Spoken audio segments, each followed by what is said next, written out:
Well, north of the border, firefighters are battling 182 active wildfires tonight. 5 in Quetico Provincial Park, just across from the Boundary Waters. That's burned about 175,000 acres. And a fire in Wabakimi Provincial Park has burned 787,000 acres. In Northwestern Ontario, we're not strangers to forest fires. We deal with them every year. However, with the scale that we're dealing with this fire season, especially with a relatively slow start, is unprecedented. And I think if you talk to anyone in the Northwest, and they'll say they've never seen anything like it.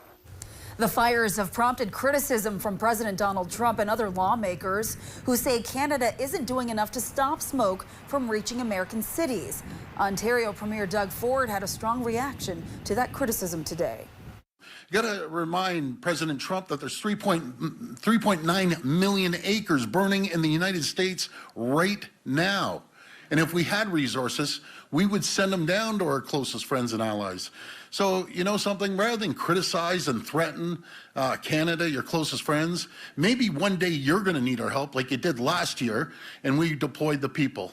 I get frustrated just listening to that bunch of rubbish.